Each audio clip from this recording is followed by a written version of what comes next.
Hello, Cadre family. This is Jean Nichols with special guest Major. Come here, Major. He's on lookout. He's on lookout today. I am always excited to be here holding space with everybody. Today we're holding space outside on a beautiful fall day. Literally, Major is taking care of everything. Hello, Vera. How are you today? Happy Sunday. Hello, Jules. Self-Care Sunday, we have arrived. What have you done for you today? Maybe this is it. My invitation as you come on in to our stream, take a deep breath. Say hello to Major. He's commanding some pets. And if you are willing and you're not driving, my invitation to you is to type in the chat. What have you done for you today or this weekend?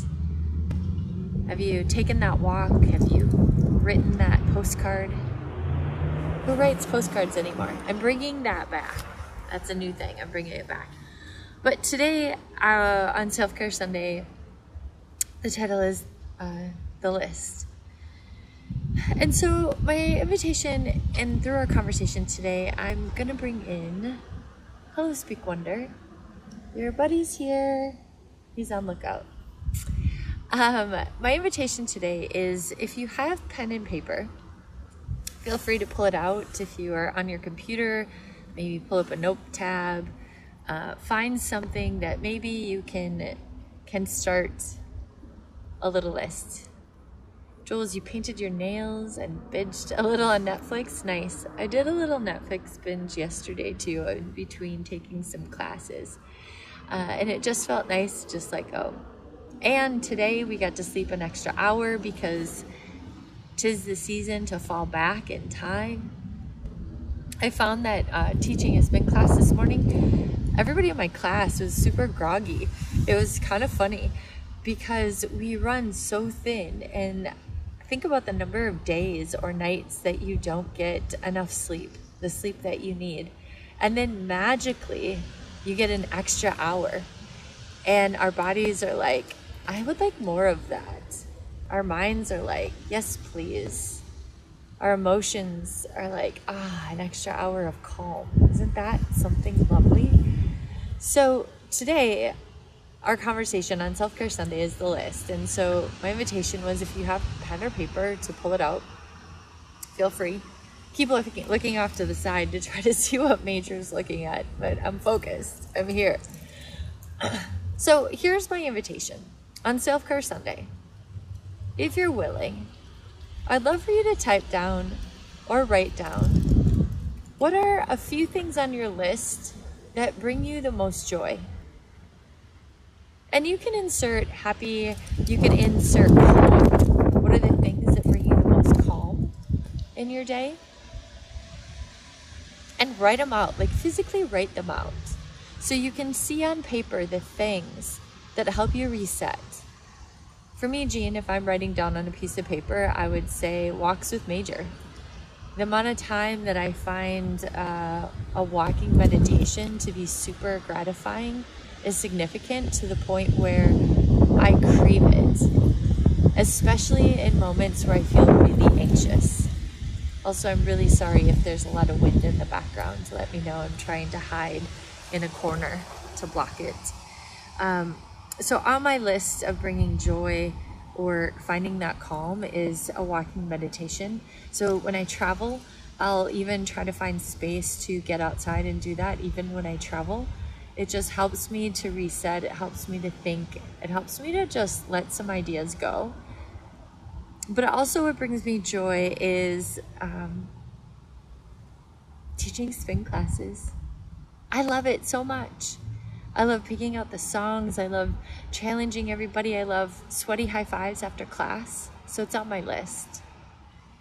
It also brings me joy and satisfaction when I read a new book and I pay it forward to somebody. I love sharing books. I love having that conversation with people about what I just read and who might really like it. So I like finding that uniqueness about it. So making that list. Now the second list that my invitation to you would be on Self-Care Sunday. What are you grateful for? What are you grateful for in this moment? And if you want to type some of that in the chat, feel free to type it in the chat. I'm grateful for Major's need to also hold my hand while I pet him. He's on my list a lot, but I'm grateful for the strength of my body to be able to move. I am grateful for a community of people that appreciate art. I say that because I have different groups of people that we're all getting together, and we're going to have a date night, and it's going to see a performance called Primary Trust at the Guthrie here in November.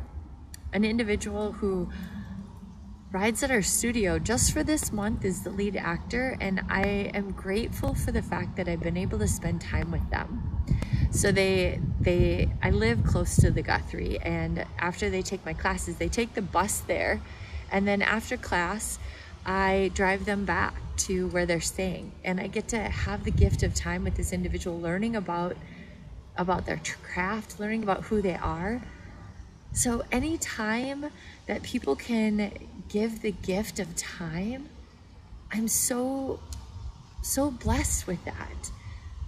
Because how often do you hear, I mean, I hear this a lot, but how often do you hear that somebody didn't invite you to something because they thought you were too busy? Now let's be clear. We're all super busy. We might have kids, we might have dogs, we might have parents that we caretake for, or family members we caretake for, jobs, hobbies. We are really great at being human and filling our time. But I'll tell you what, if you're like me, I will drop everything I can when someone reaches out with an invitation to go to coffee, or go for a walk, or go to a movie or a play. I'll literally readjust my schedule when possible if someone reaches out and asks me to do something. Because in those moments, it's a moment of connection, which means that we're both getting out of our busy lives to make a human connection. So I am grateful every time somebody reaches out to say, hey, do you want to do this thing? Let's make it happen.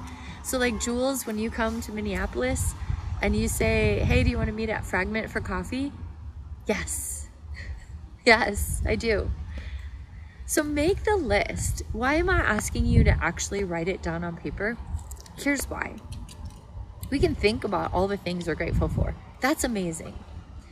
But when we actually pick up a piece of pen and paper and we physically, tactily write things down, it solidifies it in our brain. So our brain remembers the effort that our hand took to pick up the pen and to write the words. It remembers the script that we use. It visualizes the piece of paper that we're writing it on, but it grounds it into our core, into our center, into our heart. So using that piece of paper, and I'm even saying, don't even use the iPad with the pen. If in doubt, if you don't have anything else accessible to you, absolutely write it in a note on your phone and type it. But there's a lot of science around what happens when we physically write and how it connects to our brain and connects into our heart, into our attention space. So make the list. Now, the third list that I'm going to invite you to write down is, what are your dreams? The wind just literally picked up, which means this is the right topic. The leaves are flying everywhere. It's so beautiful. I'll show you. Write the list of your dreams. Now, some people who are really logical might say, I don't dream. Great. What are your goals? What are your inspirations? We have less than 65 days in this year, somewhere around, fast math, 58, less than 60. So 60 days left in this year. And then what's going to happen? January is going to come and we're going to set new resolutions or new themes or insert whatever. But what if you practice at the beginning of the month making that list of dreams, of goals? And maybe you create some action plans around it. Maybe you don't. Maybe you simply just write it out and write down what it means to you. What this goal, if it comes true, what it means to you. Write it out. Because inevitably, when I look back on all of my lists of things and all of my notebooks that I have, because I write a lot, I find those. And then I remember them. And then I can assess, did I do something to make it move forward? Did it happen because I manifested it? But writing out our dreams puts them into the forefront of our mind, puts them right up here, so that we remember them. So in our busy days, when we're doing all of the tasks, maybe we do a couple of tasks that help our dreams come to life. One of my girlfriends just announced that she's launching this new thing called Spark Life, because she loves sparklers. She's been thinking about this idea and percolating on it and doing some little mini toe in the water things for 3 years. Hard launch. It's not about the fact that it took her 3 years to hard launch. It's the fact that she took the time to write down her dream and let it percolate, massage it, tweak it, so that it became something meaningful. So write them down. So your 3 things. What is bringing you joy right now? What are you grateful for right now? Tomorrow that list could be different. What are your dreams and your goals? So in a month of November, where we are focused on abundance and gratitude, we're also entering into holiday season. And holiday season, quite honestly, is not easy for everybody. It's not easy for me. So when we come back to those things, our joys, our gratitudes, our dreams, we can be grounded with purpose and move forward together. But even more fun, you can go to coffee with that friend and you can ask them what's on their list. And then you can have a conversation, because maybe together you can help spark it to help it come to life. I love you guys with all my heart and soul. Every day you show up here, literally I feel grateful for. There are some other amazing speakers, cadre contributors that have jumped in today. I am grateful you chose to invest time listening and being here with me. And if you aren't a cadre contributor, go check out all these amazing people. Check out every single one, maybe a new person every week, because they all have something beautiful to share. And I'm so blessed to be a part of this community. Jules, I'll see you in January for our retreat. And if you're curious about coming on a retreat with me in Bayfield, Wisconsin, you can send me a DM at DreamBig30 on Instagram. Jules will be one of the participants this year, and I'm really, really excited. It's called Manifest Your Magic. So, Jules, I'm grateful that you wrote that down in here. I love you all with all my heart, and I will see you soon. Make your list.